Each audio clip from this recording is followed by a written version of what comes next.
Capítulo 36. Incline-os a se reunirem. Na primavera de 1841, Mary Ann Davis olhou pela última vez o rosto de seu marido antes de fecharem a tampa do caixão e seus amigos carregarem seus restos mortais a um canto sereno de um cemitério da igreja em Thirley, Inglaterra. John Davis estava no auge de sua vida, com somente 25 anos de idade quando faleceu. Enquanto Mary observava os homens levarem o caixão, ela subitamente se sentiu sozinha, em pé, com seu vestido preto de luto, em uma vila onde agora ela era o único membro da igreja. John tinha morrido devido às suas crenças. Ele e Mary tinham se encontrado em uma reunião um ano antes, não muito tempo depois de Wilford Woodruff ter batizado centenas dos Irmãos Unidos nas proximidades de Herefordshire. Nem ela, nem John tinham adorado com os Irmãos Unidos, mas o evangelho restaurado tinha se espalhado rapidamente pela região, atraindo a atenção de muitas pessoas. Mary e John tinham aberto sua casa para os missionários, na esperança de estabelecer uma congregação na região. A missão britânica cresceu cada vez mais e, depois de apenas 4 anos, havia mais de 6.000 santos na Inglaterra e na Escócia. Até mesmo em Londres, onde os pregadores de rua de muitas igrejas competiam ferozmente por almas, os missionários estabeleceram um ramo de aproximadamente 40 santos, liderados por um jovem élder americano chamado Lorenzo Snow. No entanto, a oposição permanecia forte em todo o país. Folhetos baratos cobriam as ruas na maioria das cidades, proclamando todos os tipos de ideias religiosas. Alguns eram reimpressões de folhetos anti-Mormon dos Estados Unidos e advertiam os leitores contra os santos dos últimos dias. Na esperança de retificar os falsos relatos, Parley Pratt começou a escrever seus próprios folhetos e editar um jornal mensal, o Latter-day Saints Millennial Star, a estrela milenar dos santos dos últimos dias, que mostrava notícias dos santos de Nauvoo e de toda a Grã-Bretanha. Brigham Young também providenciou que o Inário e o Livro de Mormon fossem impressos para os santos britânicos. Em Thirley, Mary e John enfrentaram hostilidades assim que os missionários começaram a pregar em sua casa. Homens rudes frequentemente invadiam as reuniões e expulsavam os missionários. As coisas só pioravam, até que, um dia, os homens derrubaram John no chão e o chutaram sem piedade. Ele nunca se recuperou. Pouco tempo depois, ele sofreu uma queda e começou a tossir sangue. Os missionários tentaram visitar o casal, mas os vizinhos hostis os mantinham longe. Confinado à cama, John foi ficando cada vez mais fraco até morrer. Depois do funeral, Mary decidiu se juntar à coligação para Nauvoo. Vários apóstolos, inclusive Brigham Young e Heber Kimball, tinham anunciado havia pouco tempo que voltariam para casa naquela primavera, levando consigo um grande grupo de santos britânicos. Mary planejava partir para a América do Norte pouco depois com um grupo menor de santos. Uma vez que era o único membro de sua família na igreja, Mary visitou seus pais e irmãos para se despedir. Ela esperava que seu pai fosse reclamar, mas ele simplesmente lhe perguntou quando ela partiria e em qual navio. No dia em que Mary partiu para o porto da cidade de Bristol, ela estava doente porque sentia muito pesar.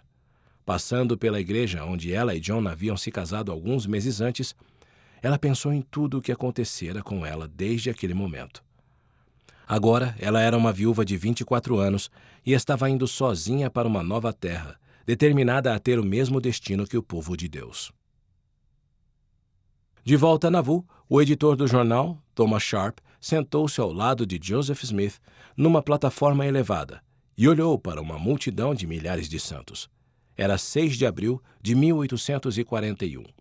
O 11º aniversário da igreja e o primeiro dia de uma conferência geral. Uma banda de música tocava cobrindo as conversas da congregação.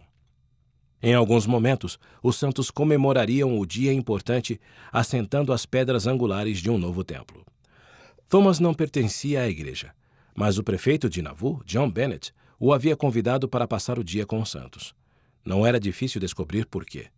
Como editor de jornal, Thomas podia fazer ou destruir uma reputação com um punhado de palavras, e ele tinha sido trazido para Nauvoo como um aliado em potencial. Como os santos, Thomas era novo na região. Ainda nem tinha 23 anos e tinha ido para o oeste no ano anterior para trabalhar como advogado e se estabeleceu na cidade de Warsaw, que ficava a um dia de viagem de Nauvoo. Poucos meses depois de sua chegada, ele se tornou o editor do único jornal não mórmon no condado e ficou conhecido por sua escrita vigorosa. Ele era indiferente aos ensinamentos dos santos e apenas um pouco impressionado pela devoção à sua fé. Mas ele tinha de admitir que os acontecimentos daquele dia foram admiráveis. O dia havia começado com voleios ensurdecedores de tiros de canhão, seguidos por um desfile da milícia da cidade, chamada Legião de Nauvoo, que era composta de 650 homens. Joseph Smith e John Bennett, vestidos com impecáveis casacos azuis e dragonas douradas de oficiais militares, tinham marchado com a legião pela cidade e subido o monte até o alicerce recém-cavado do templo. Por respeito, os santos haviam colocado Thomas perto da frente da comitiva, não muito distante de Joseph e seus assessores da milícia. Sidney Rigdon começou a cerimônia de assentamento da pedra angular com um discurso inspirador sobre as recentes tribulações dos santos e seus esforços para construir templos. Após o discurso, Joseph se levantou e instruiu os trabalhadores a baixarem a enorme pedra no canto sudeste do alicerce. Esta pedra de esquina principal, representando a primeira presidência, está agora posicionada em honra ao grande Deus, anunciou ele. Que os santos tenham um lugar para adorar a Deus, e o Filho do Homem tenha onde reclinar a cabeça. Após a sagrada celebração, Joseph convidou Thomas e outros convidados de honra para ir à sua casa para jantar. Ele queria que eles soubessem que eram bem-vindos em Nauvoo. Se eles não compartilhassem sua fé, ele esperava que, pelo menos, aceitassem sua hospitalidade. Joseph ficou feliz em saber que Thomas havia publicado um relato favorável da cerimônia de assentamento da pedra angular em seu jornal no dia seguinte. Pela primeira vez, desde a organização da igreja, parecia que os santos tinham a empatia de seus vizinhos, o apoio do governo e amigos em lugares importantes. Por mais que Joseph apreciasse a época de boa vontade e paz em Nauvoo, ele sabia, no entanto, que o Senhor esperava que ele obedecesse a todos os seus mandamentos, mesmo que, para fazer isso, fosse necessário testar a fé dos santos. E nenhum mandamento seria uma aprovação maior do que o casamento plural. Joseph compreendia por meio de revelação que o casamento e a família eram essenciais ao plano de Deus.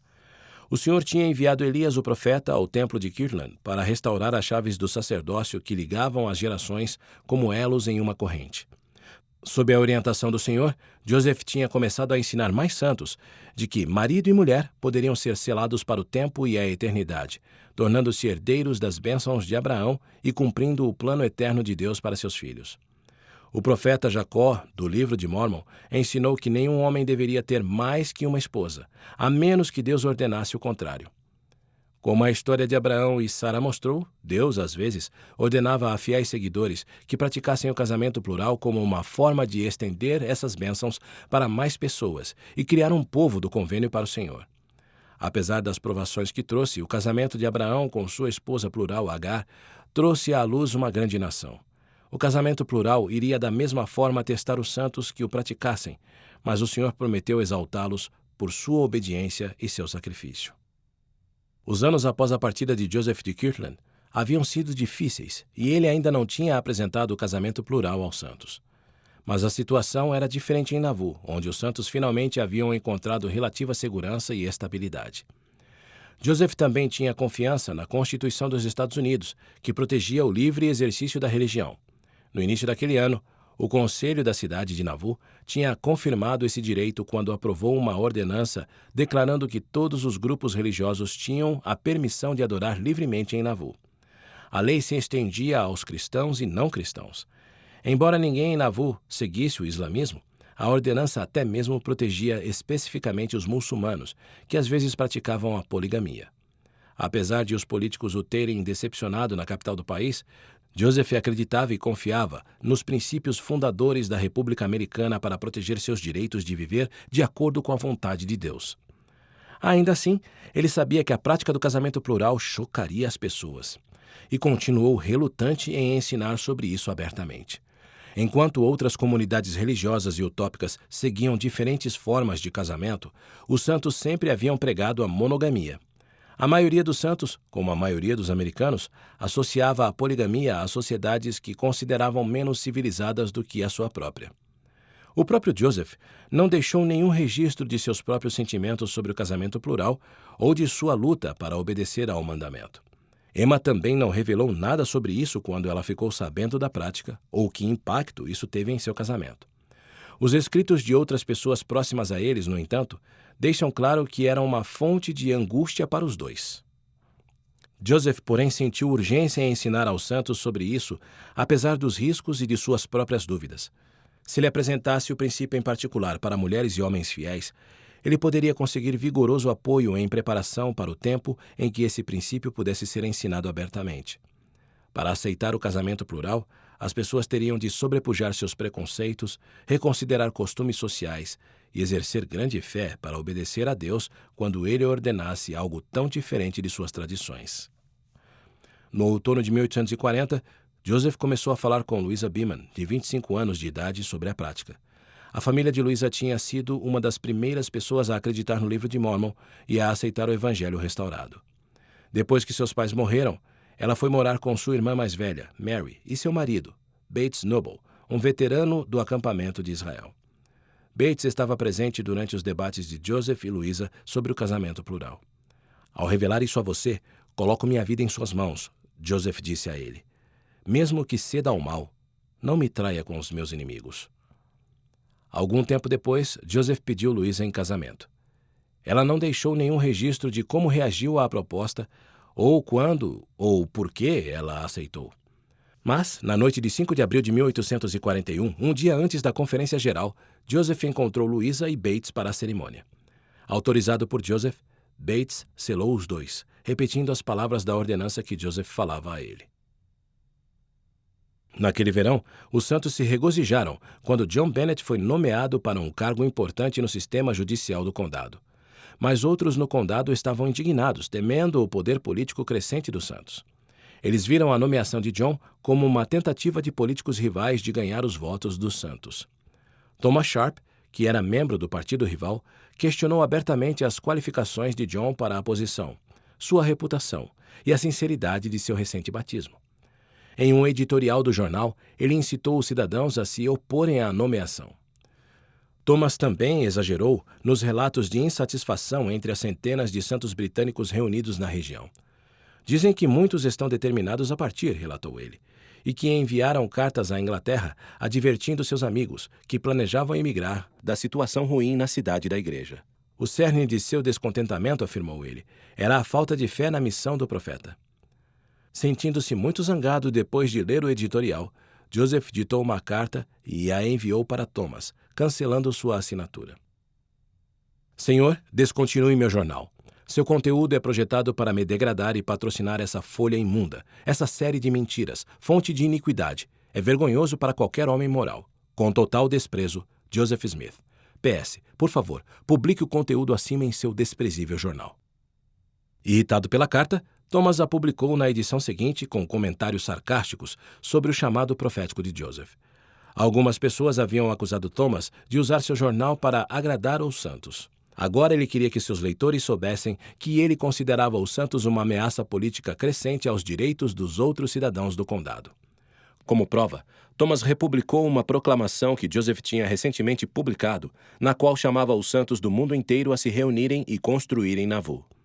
Se sua vontade deve ser sua lei, Thomas advertiu seus leitores, o que vai ser dos seus direitos mais preciosos e privilégios mais valiosos. À medida que Thomas se tornava mais crítico, Joseph se preocupava que ele fizesse com que outros no condado se voltassem contra os santos. Com as pedras angulares assentadas no templo e os imigrantes britânicos indo de navio, muito estava em jogo. Os santos não podiam perder Nauvoo como tinham perdido Independence e Far West. Embarcações de velas grandes e pequenas lotavam as movimentadas docas de Bristol Harbour, no sudoeste da Inglaterra. Ao entrar no navio que a levaria à América do Norte, Mary Ann Davis encontrou sua cama limpa e sem sinais de pulgas. Ela e os outros passageiros podiam ter apenas uma mala ao lado de sua cama, enquanto o restante de seus pertences ficava guardado no porão do navio. Mary permaneceu em Bristol por uma semana enquanto o navio estava sendo preparado. Por questões de privacidade, ela e outros passageiros penduraram cortinas entre suas camas, dividindo o grande quarto em pequenos compartimentos. Eles também exploraram as estreitas ruas de Bristol, apreciando a vista e os aromas da cidade. Mary aguardava seus pais chegarem a qualquer momento para se despedirem dela. Por que mais seu pai perguntaria o nome do navio dela e o local de partida? Mas seus pais nunca chegaram. Em vez disso, advogados, contratados pelo pai dela para impedi-la de partir, começaram a visitar o navio diariamente, perguntando sobre uma jovem viúva com olhos escuros e vestido preto. Decepcionada, mas determinada a se unir a Sião, Mary guardou suas roupas de luto e começou a se vestir como as outras jovens a bordo. O navio logo partiu para o Canadá. Quando chegaram, 2 meses depois, Mary e seu grupo viajaram para o sul de navio a vapor, trem e barco até chegarem a um porto perto de Kirtland. Ansiosa para estar entre os santos, Mary e seus amigos foram até a cidade, onde encontraram William Phelps liderando um pequeno ramo da igreja. Kirtland não se parecia nada com o que antes fora. Aos domingos, William conduzia reuniões no templo, geralmente se sentando sozinho ao púlpito. Do lugar onde estava na congregação, Mary achou que o templo parecia abandonado. Algumas semanas depois, outra companhia de santos britânicos chegou a Kirtland. Um dos membros da companhia, Peter Mahan, planejava continuar a viagem pegando um navio a vapor para atravessar os Grandes Lagos para Chicago e então viajar por terra para Nauvoo. Ansiosa para terminar sua viagem, Mary e vários outros santos se juntaram a ele e a seus 6 filhos pequenos. A caminho de Nauvoo, Mary e Peter puderam se conhecer melhor. Ele era viúvo e tinha trabalhado nas minas de chumbo no noroeste da Inglaterra. Sua esposa, Ruth, morrera ao dar à luz, um pouco antes de a família emigrar. Peter havia pensado em ficar na Inglaterra, mas Brigham Young o convenceu a ir para Nauvoo. Quando Mary chegou a Nauvoo, ela procurou por amigos da Inglaterra na cidade. Andando pelas ruas, ela viu um homem pregando no topo de um barril e parou para ouvir. O pregador era um homem alegre e seu sermão simples e claro cativou a pequena multidão. De vez em quando, ele se inclinava e colocava suas mãos no ombro de um alto homem na frente dele, como se estivesse se apoiando em uma mesa. Mary logo soube que ele era Joseph Smith. Depois de 5 meses de viagem, ela finalmente estava em pé entre os santos na presença do profeta de Deus. Enquanto isso, do outro lado do mundo, Orson Hyde foi tomado de emoção ao olhar pela primeira vez para Jerusalém. A antiga cidade ficava no topo de uma colina rodeada por vales e cercada por muralhas espessas. Ao se aproximar do portão oeste da cidade, cansado de suas viagens, Orson vislumbrou suas muralhas e as torres que se erguiam atrás delas. Orson esperava entrar em Jerusalém com John Page, mas John tinha ido para casa antes de sair dos Estados Unidos. Partindo sozinho, Orson tinha viajado pela Inglaterra e por toda a Europa, passando por algumas das grandes cidades do continente. Ele então se dirigiu para o sudeste de Constantinopla e pegou um navio a vapor na cidade costeira de Jaffa, onde tomou providências para viajar para Jerusalém com uma companhia de cavaleiros ingleses e seus servos fortemente armados. Nos dias seguintes, Orson caminhou pelas ruas empoeiradas e irregulares de Jerusalém e se encontrou com os líderes cívicos e religiosos da cidade. Cerca de 10.000 pessoas, a maioria falantes de árabe, moravam em Jerusalém. A cidade se encontrava em estado degradado, com algumas partes reduzidas a escombros, depois de séculos de conflitos e negligência. Mesmo assim, ao visitar os lugares sobre os quais havia lido na Bíblia, Orson ficou admirado com a cidade e sua história sagrada. Quando ele viu as pessoas fazendo as tarefas cotidianas descritas nas parábolas do Salvador, ele se imaginou na época de Jesus. No Getsemane, ele arrancou um galho de uma oliveira e refletiu sobre a expiação. Em 24 de outubro de 1841, Orson se levantou antes do amanhecer e caminhou por uma ladeira perto de onde Jesus tinha andado na noite anterior à sua crucificação. Subindo o Monte das Oliveiras, Orson olhou para o outro lado do vale em Jerusalém e viu a espetacular cúpula da rocha, erguendo-se perto do local onde o templo ficava na época do Salvador. Sabendo que o Senhor havia prometido que alguns membros da posteridade de Abraão seriam coligados em Jerusalém antes da segunda vinda, o apóstolo se sentou e escreveu uma oração, pedindo a Deus que conduzisse os remanescentes dispersos à sua terra prometida. Incline-os a se reunirem nesta terra de acordo com tua palavra, Orson orou. Deixe-os vir como nuvens e como pombas para suas janelas. Quando terminou sua oração, Orson fez uma pilha de pedras no local e caminhou de volta pelo vale para amontoar mais pedras no Monte Sião, como um monumento simples para a conclusão de sua missão. Ele então iniciou sua longa jornada para casa.